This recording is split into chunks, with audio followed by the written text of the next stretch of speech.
critical race theory? Should it be taught in schools? We about to get deep. How we doing? This is Rob Foster with RBF Fitness and Nutrition.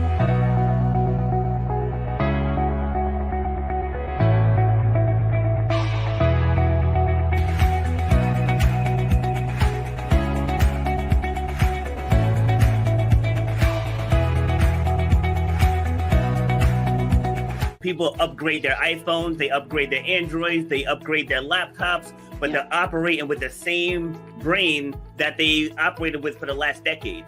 You should know the value that you bring to the marketplace. You know what your passion is. You know why you do what you do. So racism, it's out there, but it doesn't have to stop you. Just because somebody might look at you a certain way, that doesn't have to stop your forward progress. Where you have to eliminate the excuses. You got to make that game plan say, for me to get to that point.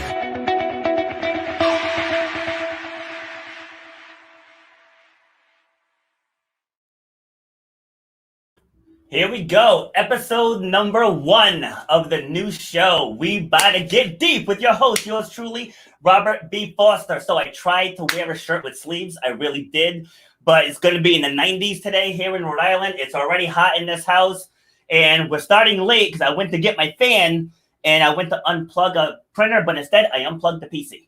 So I had to wait for the PC to reboot again. But you know what? We're here now, and we're going to have our discussion. So we're going to discuss, should critical race theory be taught in schools? Okay, that's what we're discussing. Should it be taught in schools? Not is it right, not is it wrong, should it be taught in schools? So we want to make sure that we stay on topic, because I've been watching a lot of debate shows in this past year, because, being quarantined, what better to do than listen to people argue, right? And so what I found during these debates is that people stray far off of the topic. So if you're discussing, I don't know, just pick any hot topic nowadays, and then it ends up turning into a history lesson, or it ends up turning into people insulting each other, and they veer way off topic. So again, I want to reiterate, should it be taught in schools? So I am a father of 5 children. One of my children is on the panel with us today. And so I take this matter to heart because I want to know what my kids are being taught. So that's the reason for this discussion. So before I bring on the guests, we're going to take the definition of what critical race theory is. And now, depending on where you get your definition, there might be different ones. But this one I'm getting from Education Leadership. Right, so this one says, critical race theory is an academic concept that is more than 40 years old. The core idea is that racism is a social construct and that it is not merely the product of individual bias or prejudice, but also something embedded in legal systems and policies. All right, so to help me with this discussion, welcome Krista to the show, welcome Amanda, and welcome Olivia. How we doing, everyone? Really good. Great. Thanks. Good. All right. So Amanda, give us a quick bio, where you're from, what do you do, and why you wanted to be part of this debate. Yeah, well, I'm a writer, comedian, and podcaster in New York City. I have a podcast right now called the Monday Morning Happy Hour, where we talk about the happy news of the day, especially over this last year and a half. It's been, I just wanted to start a project that would be, something light and yeah, let's just talk about the good stuff. So yeah, and and we do tend to veer into the discussions of racism in America and sexism and all of those things. So yeah, I'm super happy to be here and have a lively discussion about CTR. Great. Awesome. Glad to have you here. All right, Krista, give us same questions. Okay.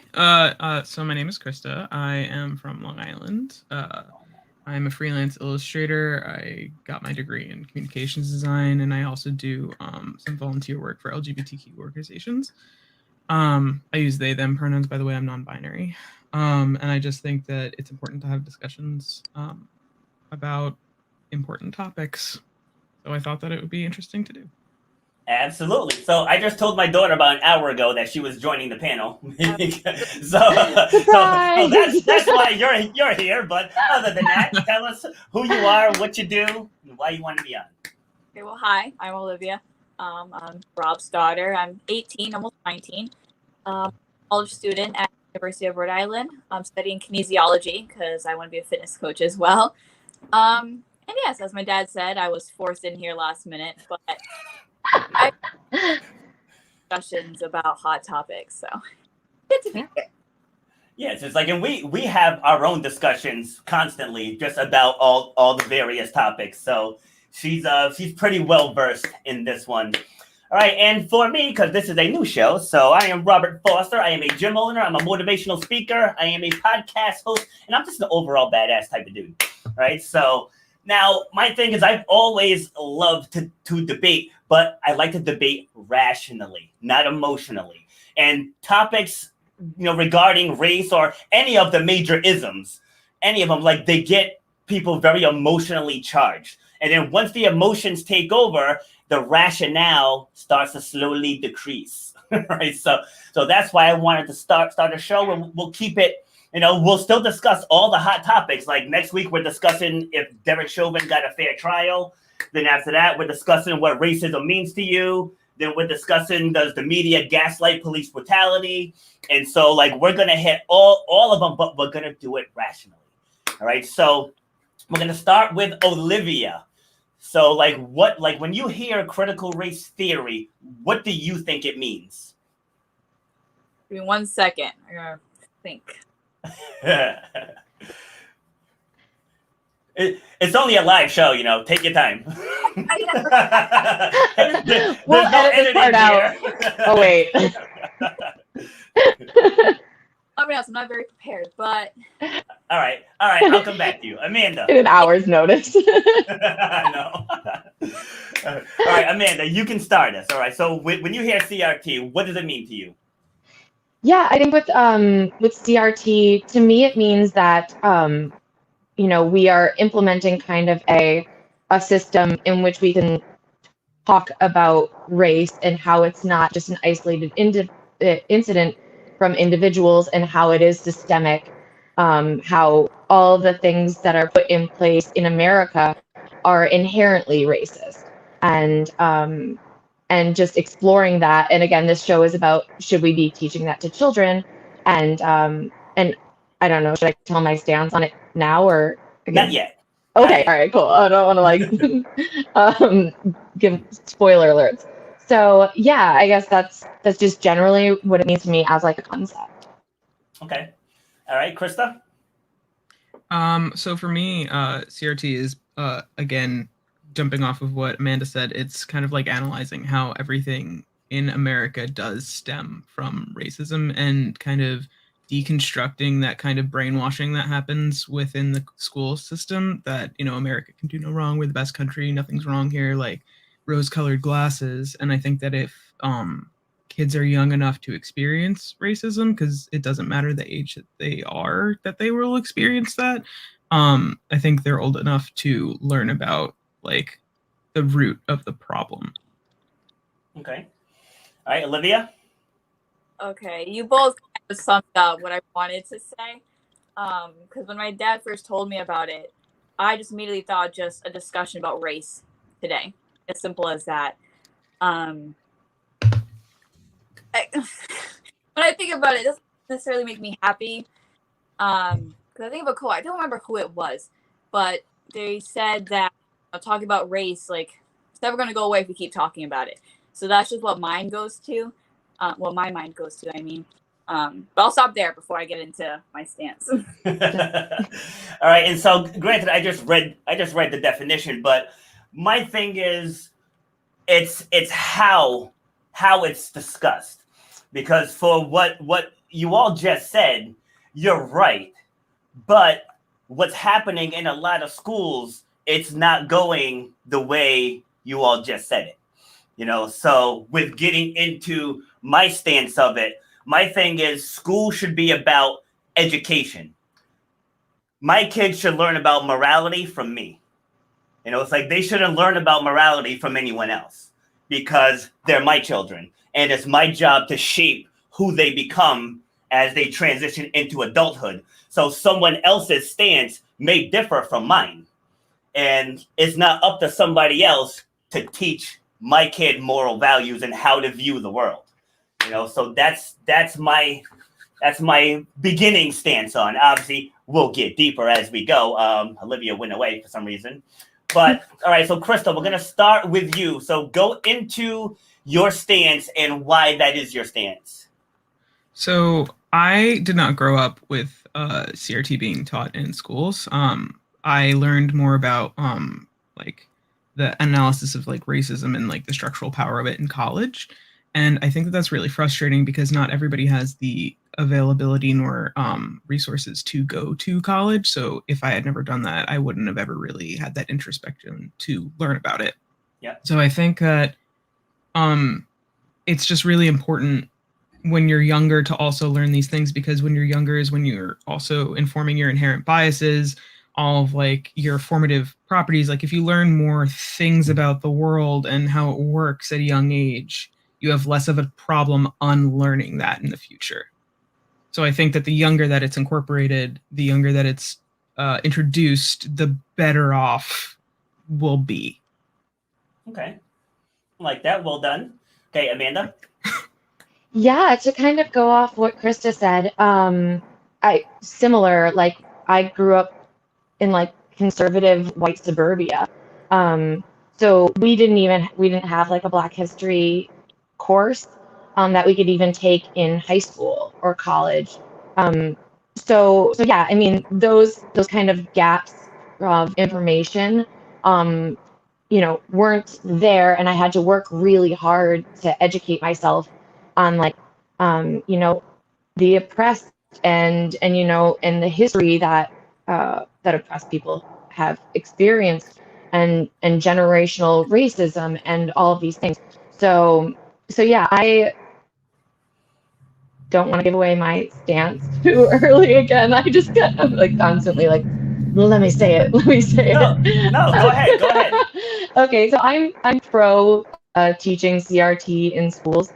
I think that there's so much nuance to it, and to your point, Robert, yeah, kids should be learning about morality from their parents, and that's important. However, when I was being raised, I wasn't, it's embarrassing and shameful to say, but I wasn't raised with the right morality. Like I had to do that myself. It got to a point in my life where I was like, this doesn't feel good or right. Like I was deflecting all of these things when people were like, this is a problem. I'm like, yeah, but is it? I was just very much burying my head in the sand a lot of the time, and it's hard to breathe when your head is down there. So I had to be like, okay, let me look into these things. So yeah, I guess I would like to see it kind of explored a little bit more. And again, it's very nuanced and it's a very delicate thing. And I think we should consider the mental health of children while exploring, that these are actual problems. But. Okay. Olivia? Can you just repeat the question? My sound went out for a minute. That's why I disappeared. Oh, okay. Yeah, no, it's just like, what is your stance and why? Okay, I am against critical race theory being taught in schools. And back to what my dad said, just more so how it's going to be taught. Especially today, I just like millennials. We believe everything we see on the internet. And they're very impressionable, and especially with young kids too, are so impressionable. And my dad told me a few days ago while we were in the car, I believe it was a kindergarten class or just an elementary school class. They were watching a video of a Black man being shot by a cop, I believe, and write about their feelings. And that is not a good example of what we should be talking about. If we want to discuss like racism, like how it's systemic, I think that is a good avenue to explore and research and talk about. But I just don't want, say, like my future kids to go to school and learn that all cops are bad, for example, or that they should be afraid of just walking down the street. So I just feel like the way they will teach it needs to be like, I don't know how to word this, but I just don't want kids to be taking it the wrong way, if that makes sense. Or No, and can I interject? Is that Yeah, of course.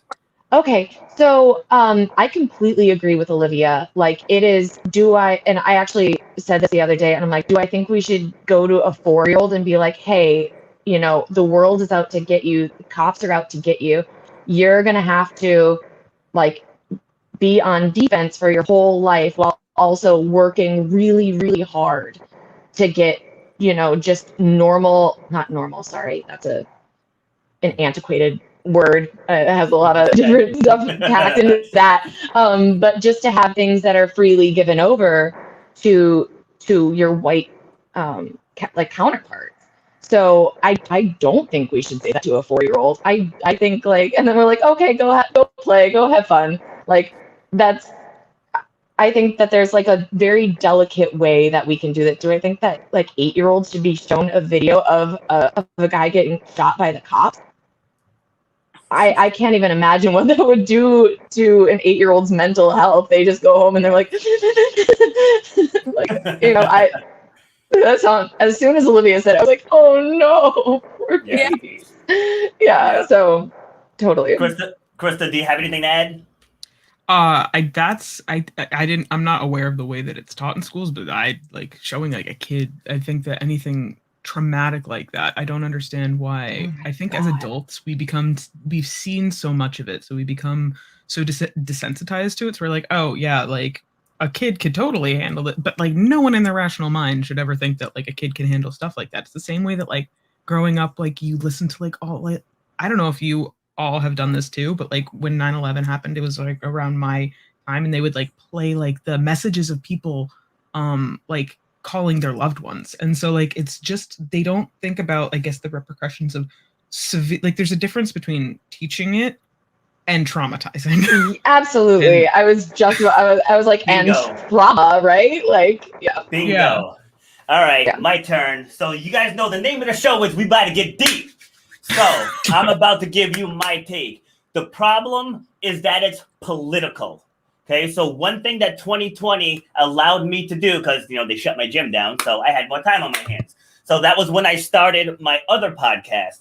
And once everything happened with George Floyd and the protests and everything, and everything was racist, and I was like why is everything racist? And so I went back to before slavery, right? But I should say before the end of the Civil War, and I mapped out a timeline of events. Like it took me several months just to see. I'm like, why are we where we are? Like, how did we get here? And come to find out, we are all being played like puppets by the political parties. Now, I'm not a Republican. I'm not a Democrat. All right, I'm right down the middle. So either side has some things that are for the people. Both sides are full of shit 90% of the time, right? And so you can see most of the people on the left are pro CRT. Most of the people on the right are against it. And if you speak out against it, especially if you're a white person, you're labeled as racist. So I don't know if you guys have seen on the national news, there's a woman from Rhode Island. She's been on all over the national news now, because here in South Kingstown, she's been following everything that's going on in that school. And she's been petitioning for public records because she wants to see the curriculum, to the point to where the school committee threatened to sue her because she keeps asking for the public record, like they're public records, like you have to give them to us. But they're hesitant to give them because what's happening is it's not being taught for the betterment of society. They're indoctrinating the next generation of liberals. Where it's like, that's what's going on. So when you look beyond the surface of what it should be and actually look at what they're doing in these schools, it's dangerous. And it's not good at all. Like, and I should have had some screenshots prepared of just some of the stuff I've seen from a school in Utah. There was a school down in Florida, school in North Carolina, school in Alabama, and just what they're teaching the kids is basically, it's honestly, it's racism against white people. It's like that's what it boils down to. It's like they want to give people of color a free pass to say what they want to say, to right the wrongs that were done to them by whites. But it's like you're shaming people that had nothing to do with what happened. You know, so we all know slavery was god awful, but back then it was legal. Was it right? No, but it was legal, right? Segregation, is it right? No, but it was legal when it happened. So now the Civil Rights Act of 64 happens and racism is no longer legal. But yes, all the systems were built to benefit whites, but now it's 2021, right? And I too was born in rural white America. Well, I should say I was raised. I was born in New York City, but I was raised in a small town of Charlestown, Rhode Island. And I spent 46 years on this earth accomplishing everything I set out to accomplish.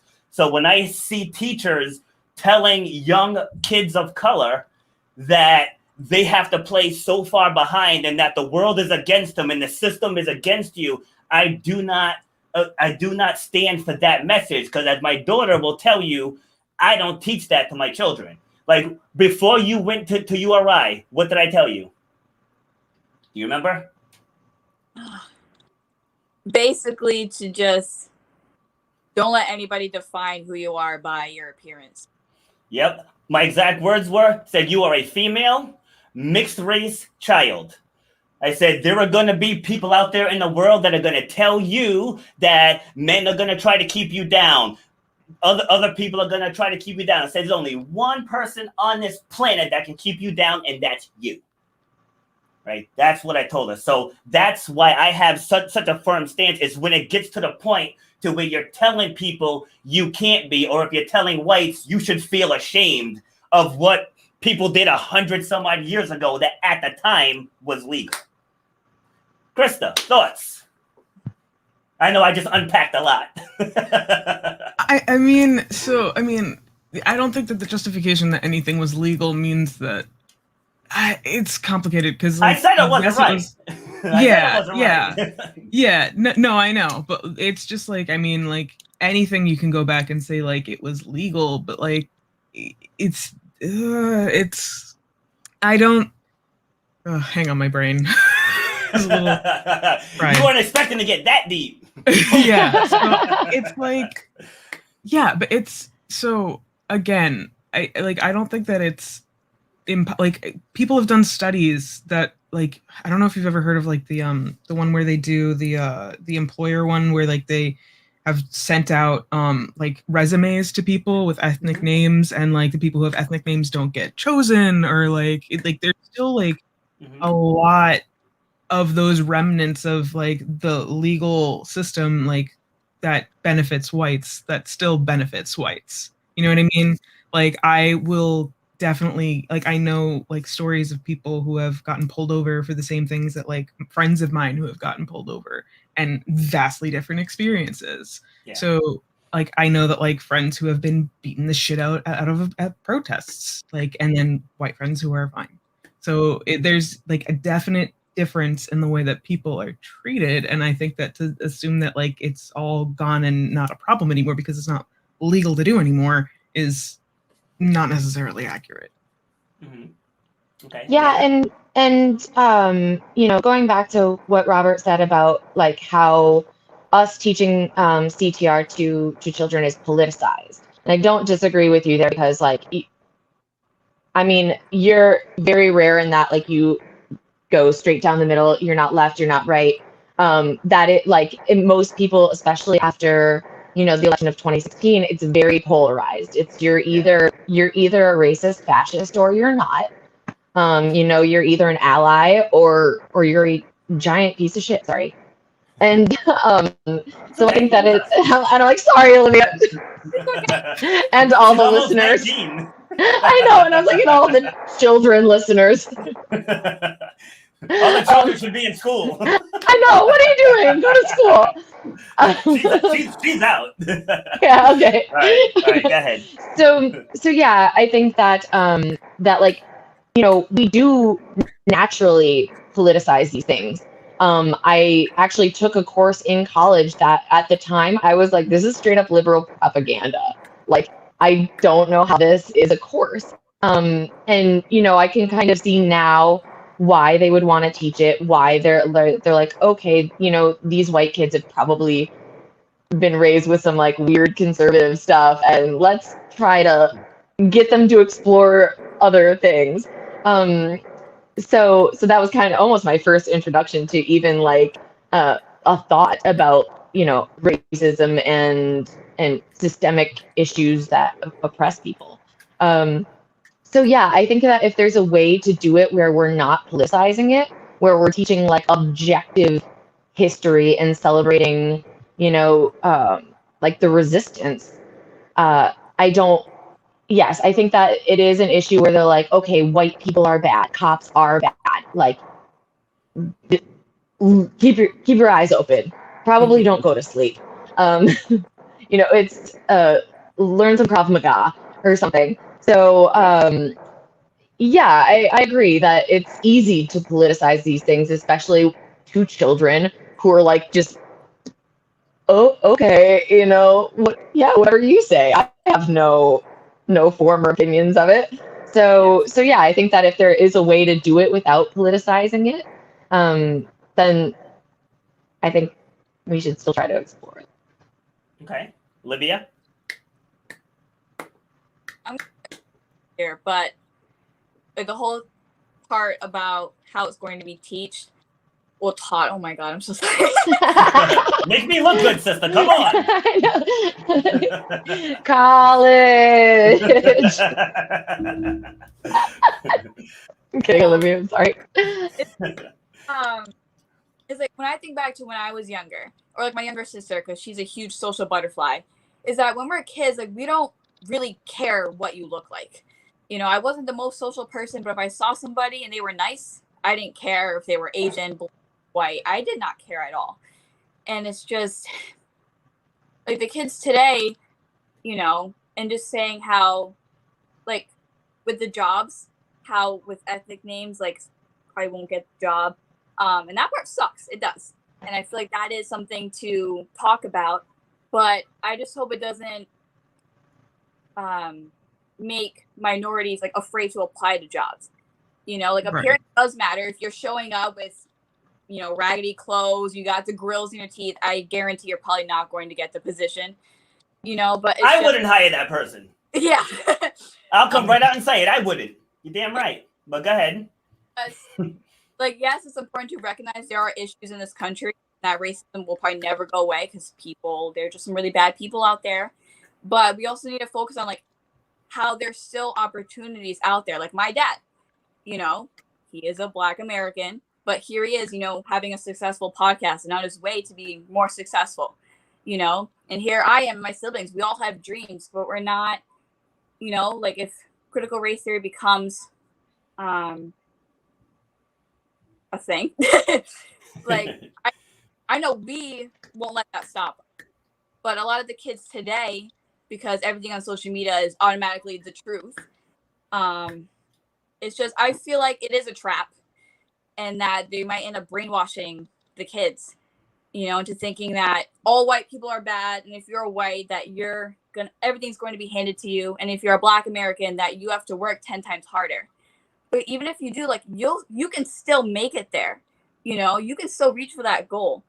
And I just feel like we had a Black president, we have Oprah. Twice, two-term. Yeah, two Twice. There are still Black Americans today, but if they speak out, they're against Black people, or like they're the whitest Black person ever. And it's just, if we are going to teach, about how racism is today, we also need to teach that you can overcome those obstacles, if that makes sense. Like I think that's a super important part of it. Absolutely. Like, bingo. And that's kind of my my whole thing with it. It's like, I don't think that we should be like, you're a victim. I think that's a horrible thing to teach anybody, is like, you're a victim, be the victim. That's a terrible, honestly, a terrible thing to try to teach somebody, and a terrible way to live life. Like, I can't even imagine what my life would be like. And I'm like, everything happens to me. Everyone's trying to hurt. Like, everybody leaves me. And like, well, it's true, but it's funny. So, Yeah. it's, I completely agree with Olivia in that, like, you don't want to teach people how to be victims. You want to teach them how to overcome, something that may affect them. Exactly. See, because again, 100 years ago, yes, blacks were stripped of their culture. They were stripped away from their families. Their children were auctioned off. They were bred like animals, and 3/5 law, like, yeah. So it's like I definitely get all of that, but my thing is we're still here. It's like we are still here. You can argue, yeah, they tried to exterminate us and we got through it. We are still here. And then one of us got to become president. Not once, but twice. And we have a female vice president of color.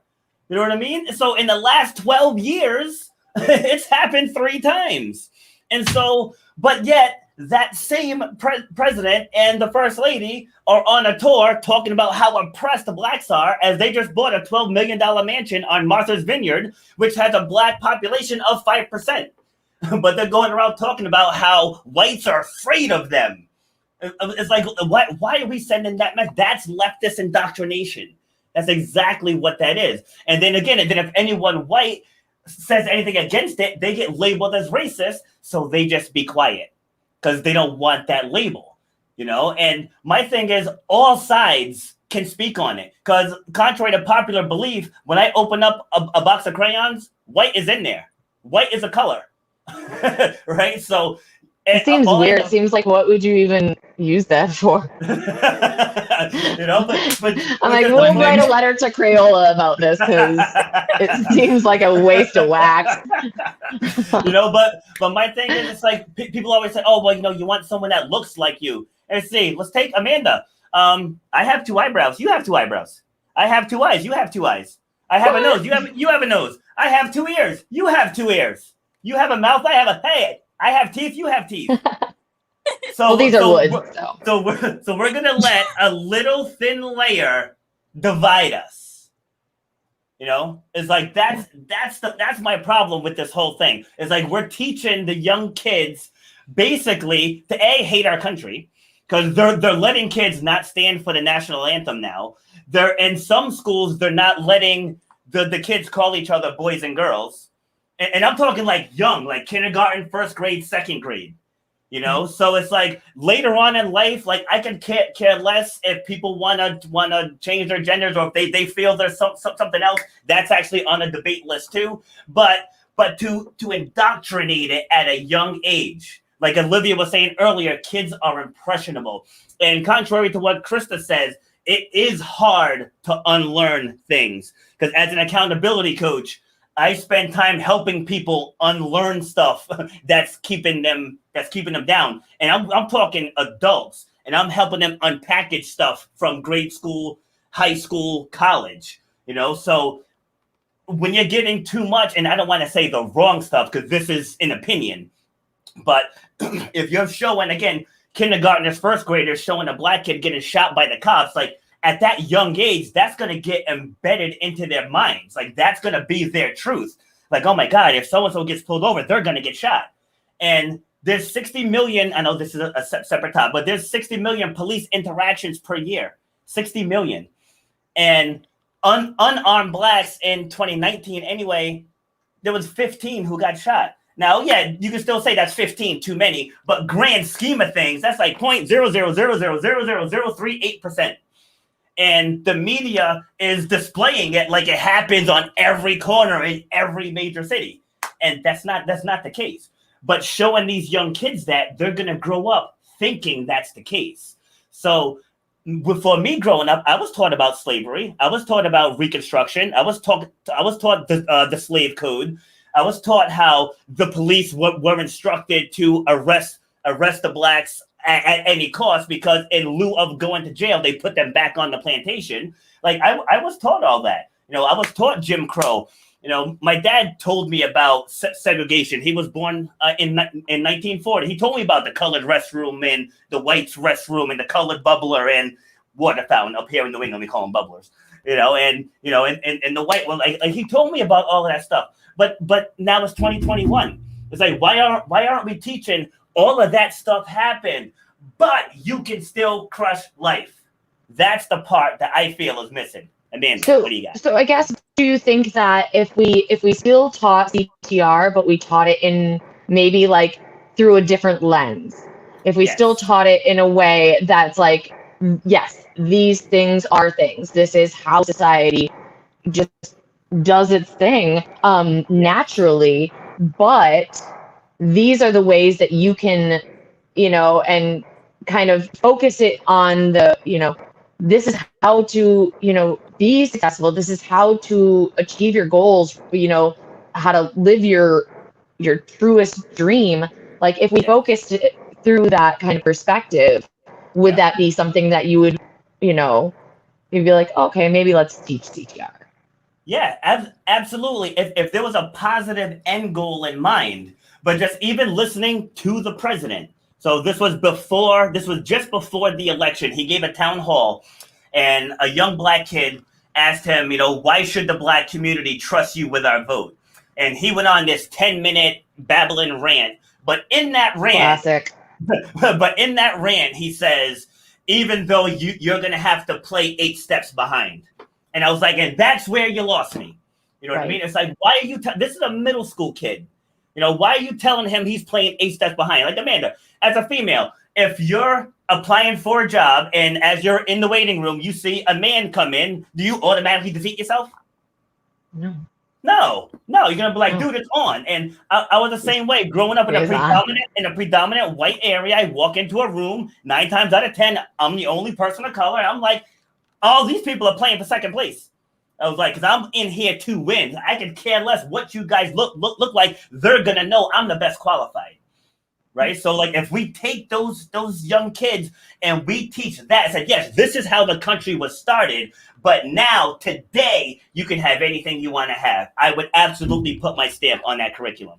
Krista, what do you got? I think that it's definitely important to be taught in a way that isn't again, piggybacking off what Amanda said earlier, in a way that portrays people as victims. I think that the history of it is important, and I think that analyzing the structure of the country and like a way to get around it and change it would also be really important. To be like, hey, this is how things kind of are. There were like weird things embedded in like the 13th Amendment or the 14th Amendment. I don't remember which one, where it's like slavery is illegal except if you're incarcerated. Like, analyzing those things that are like tricky and underlying things, and then being like, but this is how we're gonna fix it, or this is how you could you know what I mean? Like, again, there should be a positive spin to it. I don't agree in going to school to feel depressed. That makes no, especially considering you have to be there. Like, that doesn't make any sense to send a kid to just be like, I am very sad all of the time because of it's like you're being more emotionally waterboarded. You're like, yeah, exactly. Yeah. What do you want? I'll tell you anything. Yeah, I mean, I think it should be taught, and I say that because it, like, again, didn't know anything about it, and like to this day, like, I know there are people around me who don't believe in like any sort of white privilege or anything like that, and it's like, okay, but like, you don't understand where it like, I think there's a lot of misinformation that comes from learning it at an older age, where you're like, that's not real. I didn't get it because I was whatever, and it's not that. It's just that your life wasn't harder because you're white. So it's like, there's a lot of misinformation there. And so like, when you learn it later in life, and like you said, like, people unpack things later in life harder. Yeah. It's so introduced to it at an early age. I don't think it's really indoctrinated. Again, I'm not in elementary school anymore, so I don't know how it's being taught. Yeah. But I like indoctrinating versus bringing up ideas, and like, these are things that like you might that might happen or whatever, or even with like the gender thing, like, these are just because people do exist, you know what I mean? So like, I think just like bringing that up at an early age, or just like, it broadens the horizon of what is going on in the world, what you may experience in the world, and I don't think it's necessarily a bad thing. All right, Livia. I just need to, being a female, my brain's like this. So there's certain points I had in my mind, and then it disappeared. See, I feel like white privilege might be a whole different debate, but yeah, that's on the schedule. It's definitely a different, whole other thing. It's a little tied, it's another episode. It's different, yeah. So I agree with Amanda about looking through a different lens, But when my dad first brought up about critical race theory, I was immediately like, no, because just when he informed me about it and I was looking it up, it just seems they're so focused on history. And I know history is important. You know, you need to know like what happened before, like this is why we're here today. But it's like, if we're so focused on what happened 200, 300 years ago, we're never really going to move forward.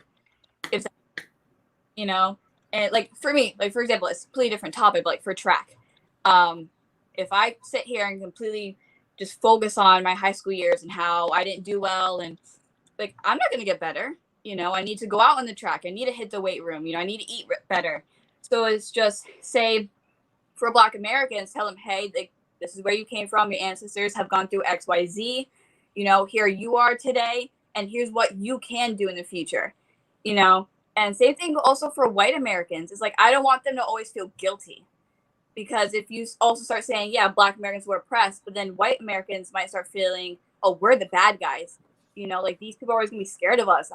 You know, like it's just, I feel like that is the general tone like as a white person, and I'm like, yeah, that's and like all your white friends are like, yeah, we're huge piles of shit, and like and they like point around the circle. It's like, you're awful, you're awful, you're awful, and I'm like, I'm sorry, try so hard.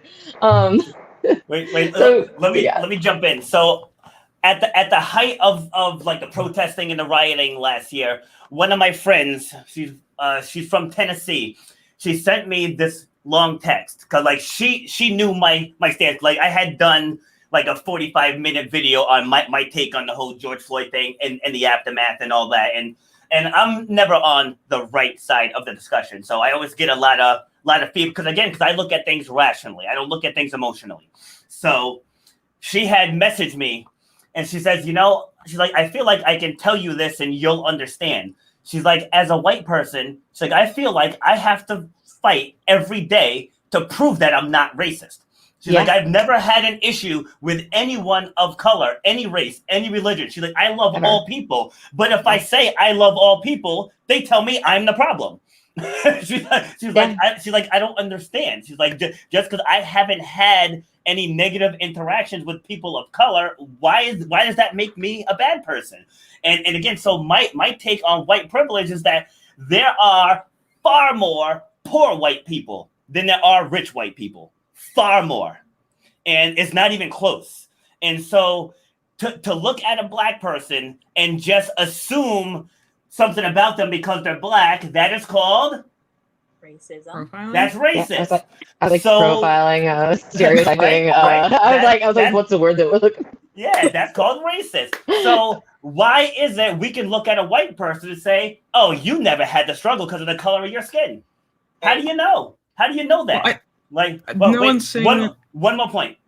Like, okay. Olivia knows this. On my other show, I had this woman, Michelle Cunningham, on. White lady, has a seven-figure business. And just on the surface, if you were talking to her, you could be like, that's the epitome of white privilege. Big old house, big old mansion, and the kids are in private school and this and that. But she grew up dirt poor. Dirt poor. She didn't grow up with a father in the household. Her mother worked multiple jobs. And they lived in a middle-class neighborhood, but they were the poor people in that neighborhood. So they got looked down upon. They got treated poorly, and like the same thing that you could say that happens like in the lower income communities in the cities. And people would say that's a form of racism, but that's like economic. I don't want to say economic racism, but that's not having economic privilege.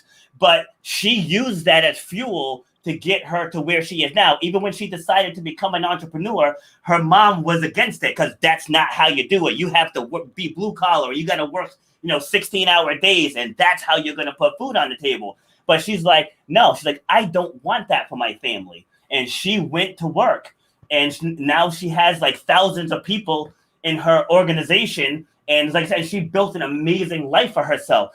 If she just took her reality, she wouldn't have gotten there. So like my thing with this whole CRT thing, if we just look at what happened and use that as an excuse for why we can't move forward, like especially as people of color, we're doing ourselves a disservice. Go ahead, Amanda. You look like you're seething. Yeah, well, and and and that's an excellent point. But in my mind, that shouldn't be how we're teaching it at all. We shouldn't be just teaching, you know, you were oppressed, you will always be oppressed, accept that and just try to survive. That shouldn't be at all how we're teaching these topics and these theories. I think it's again important. Like my parents, they grew up excruciatingly poor, and now they have successful businesses and stuff like that. And I don't think we should be teaching young Black children that they're never going to be successful, like that they're never going Right. to achieve anything. But I think that ignoring that racism does exist and that these systems are in place, I think that also does communities of color disservice. Great, Krista, go ahead. Yeah, so again, like my parents also, like my dad, like started from nothing, created his own successful business. That doesn't, so like with white privilege, I don't think it's just that things are boomers. Yeah, I'll grab that kind of Boomers. I'm like, okay, all right, show offs. Yeah, right. But so like the difference I think between, so again, this is where I think like it gets confused as to what white privilege is. It's just that like it's not that like white people can't have like problems going or like start off poor and like be successful or like have issues. Like white people have issues just like anybody else has issues. It's just that none of their issues will stem from the fact that they're white. That's the whole white privilege thing. So like I think that that's what a lot of people misconstrue. And to like, what if they're in a predominant Black area? How many predominantly Black areas? Like, I mean, like if they move anywhere that's like a white area, you know what I mean? Like they have like so much more of the country. No, I'm just saying, but if you're in a predominantly Black area, I guarantee you white people in those areas would have a different story.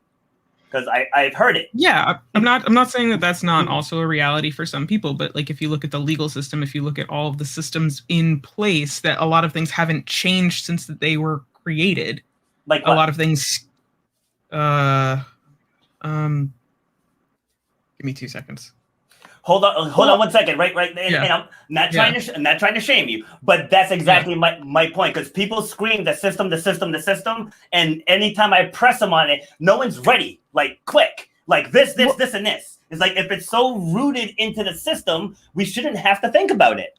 Well, I think, and I'm not going to try to put words in your mouth, Krista, but if I understand you correctly, I think to your point that like if we have a poor white family moving into a poor Black community, right, socioeconomically on the same plane, we would. It's easy to say like, oh, they would be victims of reverse racism. Like they wouldn't get jobs, they wouldn't, they wouldn't be treated the same in schools. They wouldn't be given the opportunities that these Black kids are being given. We would put them, how children are put at like different tables, and one's like the advanced, these are the advanced students, these are on average, and these are the ones that are falling behind. And we group them together so that we can teach them together. Would we put that white student at the dumb kid table, to be crass about it? Would we do that? I don't think so. But I didn't grow up in a poor Black community. I don't know how this little poor white kid would be treated. But it's hard to say that like when he goes out, he or she goes out into the world, he, she, they go out into the world, that they would be, automatically othered, because I don't think they would be. Because I think on like a normal platform, white people, it's like the standard is white and everybody else is othered. And then, so when they go out into the world, out of this Black community, or even if they stay in this community, they're still going to be the norm, and, the community is othered. Yeah. Olivia? Yeah. I was like, I don't know if that's what you're trying to say, Krista, but...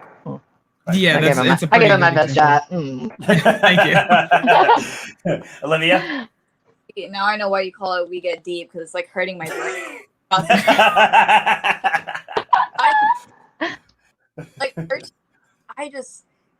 I want to destroy the white privilege. It's stupid. And maybe it's just because I'm such a peaceful person. Like, I don't like confrontation, you know. And I wish. It's so hard to wish for peace because it's not really going to happen. I'll touch on that, but go ahead. It's just, again, the whole thing we keep talking about, like, obviously, if there are issues that need to be fixed with the whole thing, like with cops, there are definitely cops that probably shouldn't have their jobs, but not all cops are bad. There are Black Americans who commit crimes, but not all Black Americans are bad, you know, or gangsters or whatever. Same thing with white people. Not all white people are rich or privileged. And it's just, we need to get rid of those stereotypes. And I know it's easier said than done, but we keep focusing on those. Like, we're going to keep talking about it. It's still going to become this thing that's normal, you know? And like, for me, like, when I go down the street, I'm not looking at a white person and be like, oh, they probably come from a mansion. Like, no, I'm like, oh, they're just a person on the street. You know, like, everyday average people, we're just worried about ourselves. You know, it's like, why are we so concerned about, you know, what this person is doing or that person is doing? Like, just, if they're, basically what I'm trying to say is, it's like, if we continue to talk about race, like, I just really hope it doesn't divide this country, because we're already so divided. Like, people need to realize, like, we're called the melting pot for a reason. Like, it's not just white and blacks. There are Asian Americans here. There are Native Americans here. Like, so many people are here. Like, other people from other countries come here because there's so many opportunities. You know, like, not just Black Americans are oppressed, you know? Yeah, absolutely. So now I want to take it a level deeper. Sorry, Liv, right? I want to take it a level deeper just because we got about 10 minutes to go. So I want to make sure everybody gets a chance to respond on this. So now with the base principles of CRT is basically the struggles of Black Americans at the hands of white Americans.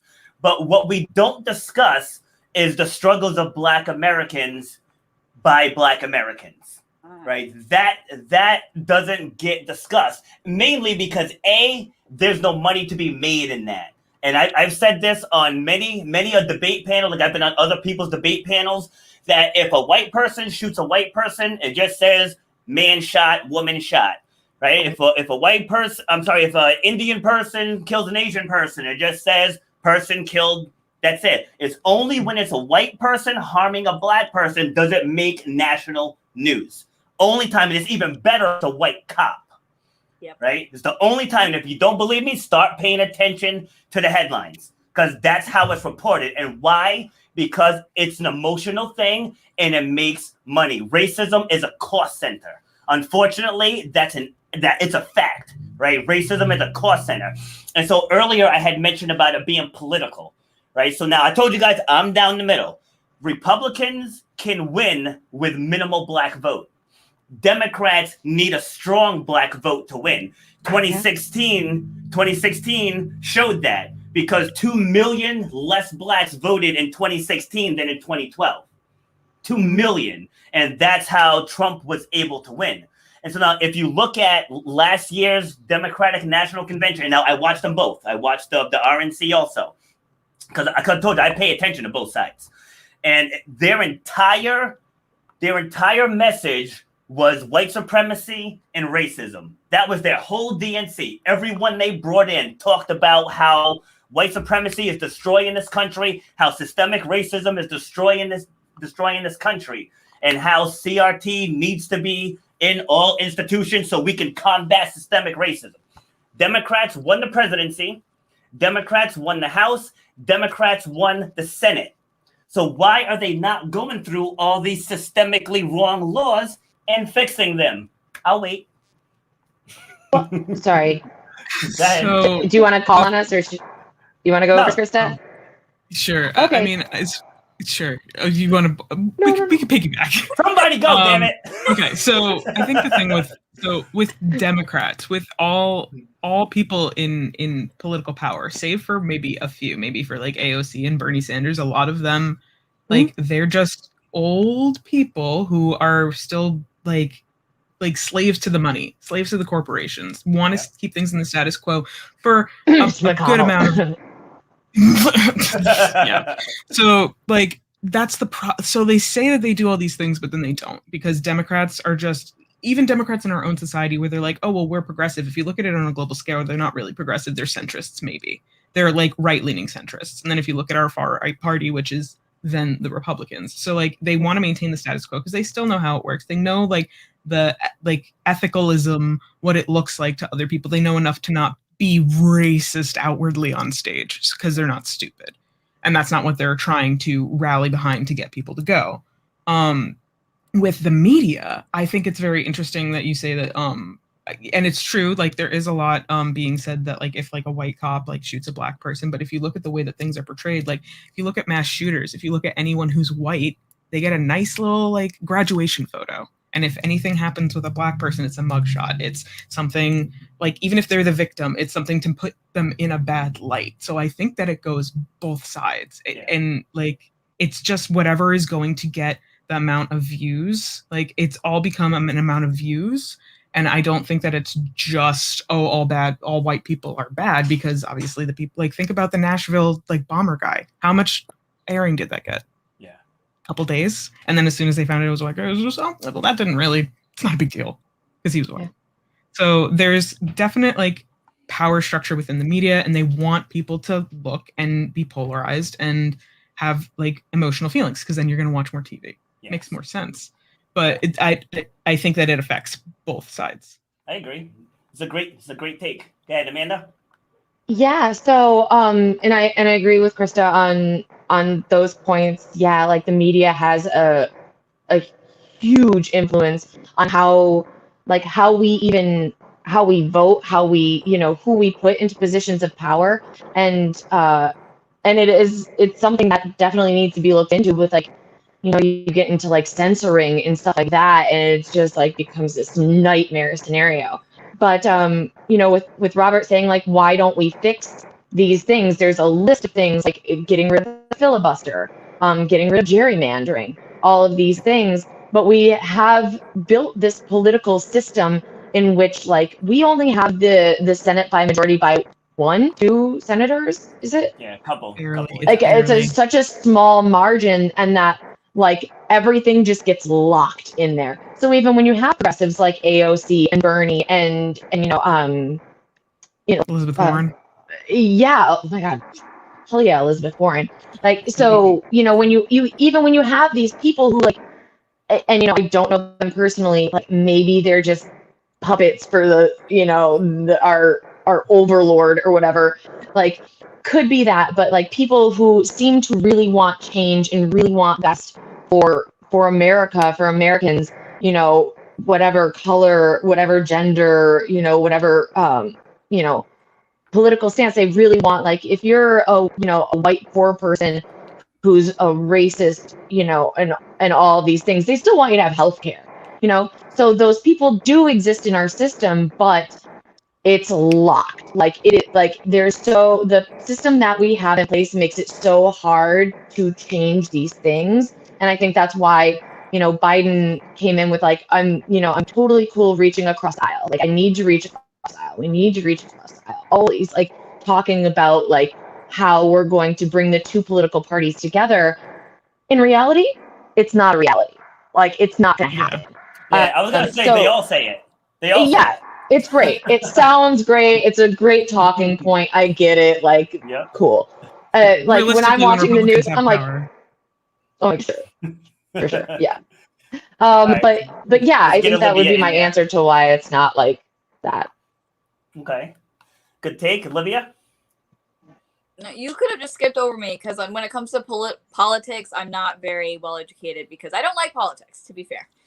Yeah, it's a nightmare, dude. Stay away. It keeps me up. Hole. Yeah, let me tell you though. Get some sleep. Let me tell you though, Liv. I would challenge you to look into it, because I told you like before, I would just vote based on personality. Just who I like. It was only last year where I really dug into it and looked at what both sides stand for. And as long as we have a two-party system, there's never going to be peace, because both sides have very firm built-in beliefs and agendas. Which is why I won't align with either one. Like some of the liberal stuff I can agree with, some of the conservative stuff I can agree with, but I don't agree 100% with either one. But I'm telling you, like, because racism and all this other stuff, a lot of it is built into how the parties were shaped. So it will really open your mind by looking into how both parties were formed and how it shifted, because the Democrats were the ones who were actually the slave owners. And then in the 60s, it shifted to where the Republicans got labeled the racists because they weren't about the 64 Civil Rights Act. So like understanding that dynamic will open your eyes a lot to what you're seeing going on. That's where I hope, if critical race theory becomes is passed, that it's taught the same way everywhere. If you don't think with the parties, it needs to be regulated. Different messages, As long as there's red states and blue states, it's not going to happen. Because the red states are gonna teach it toward the Republican agenda. The blue states are gonna teach the liberal agenda. I wish we had some neutral party, but it's not. They like the the red and blue because get the money. Totally, it's all about money and power. Yeah, it's all about. So it takes us independents. Yeah, having the discussions, but then acting on the discussions. So what I want to do now. Go ahead. No, I was like, before I break it down. No, so I think, when you say it takes us having a discussion and then breaking down how we're going to achieve something from that discussion, that's critical race theory. Yes. Yeah. So like what I want to hear from us now before we break it down is what you're going to do to help whatever your position is. So who wants to go first? Okay. All right, I'll go first. So what I'm going to do is I'm going to go to the Rhode Island Department of Education, and I want to see what their standards are, because Rhode Island is a blue state. And so like I want to see what their standards are for CRT being taught in schools. Like I could go to my local school, but I want to go to the head. And so I want to go there, see what's being taught. And because I have three kids who are in middle school now. Olivia's in college, but I have 3 in middle school. One's going to be going to high school next year. And I want to know what they're going to be fed for 6 hours a day, away from me. Because like I said, I teach my kids, yes, you're mixed race. Yes, people might look at you funny. Yes, people might talk about your hair. But you know what? None of that crap matters. You get out there, you be the best version that you could be, and be so damn good they can't ignore you. Okay, Krista? I guess I would do some research into what's being taught in my local school district. Because again, like I said, I'm not in elementary school, so I don't know. I do have some cousins who go to the local elementary school. I've never heard them talk about being taught critical race theory. So I would definitely have to look into it. I don't know if it's something that's being taught on Long Island school districts. Not to my knowledge is it being taught. But yeah, no, I guess just making sure that even when I used to have talks with one of my older, they're not older anymore. They're not older than me, but they're older now. Cousins, and we would just have discussions and be okay, well, why do you think that? And I think that's a really just to have discussions with kids, they're people, and just to analyze and treat them just like anybody else. And just it's important to, I guess, do your part and talk with kids outside of, you know what I mean? Does that make sense? Yeah, it does. Yeah. It does. Love it. All right, Amanda? So I guess to kind of go the opposite route of Krista, I think, I would love to go talk to kids, but I'd probably get arrested or something. They're like, you can't just come up and talk to these kids. Yeah, not random kids. Not random kids. That's hysterical. Don't go. No. Ma'am, do you have children at the school? No. Anyway, so no, I think that I would probably go about talking over these things with with my, white friends and my, my white family, because in reality, it's their votes that will get this to be a thing or not. As Olivia said, it's a thing. It will be those votes that, my parents live in Arizona. So when they do vote, it will that will be something that, a candidate runs on is pro CTR, anti CTR. And that will be hopefully a step in the direction of change, or at least us exploring this as an actual platform. Love it. Good take. Olivia? I would definitely start out with research as well, because as I said, I'm not very knowledgeable in this area. Definitely do research, and I would also like to just see different schools. So I'm curious, because I guarantee they will be teaching it differently depending on the state and where you live. And probably join my dad as well, going to the head. Yeah, and just start there. And I wouldn't even mind going to URI and getting some of college students' opinions about it, because think about it, like I'm next in line. Like, what are my kids going to be learning about in school, 10, 15 years from now? Yeah. Love it. Awesome. So see, and this is what I'm talking about. This is how debates are supposed to go. Have a nice conversation. You share your take. There was no shaming. We threw some laughter in there, and then we ended with solutions. What can we do to help? Because again, like we all agree the history of the country should be told in its entirety. But at the same token, like me, I got into a fight in 6th grade. Like, so does that mean I have to? Hi, I'm Rob Foster. In 6th grade, I beat up this kid because you know what I mean? It's like, come on, that doesn't shape who I am just because I beat somebody up 40 years ago. You know what I mean? So, you won? Nice. Oh, of course. I wasn't sure what side you came out on. But yeah, so Krista, thank you for taking the time. Amanda, thank you for taking the time. Olivia, thank you for being the last minute addition. And so for the three of you, if I have any cancellations, you guys ever want to be on a standby list, let me know. And if I need someone to fill in. So like I said, next week we're going to discuss, did Derek Chauvin have a fair trial? And so now everybody saw the video. Everybody saw what happened to George Floyd.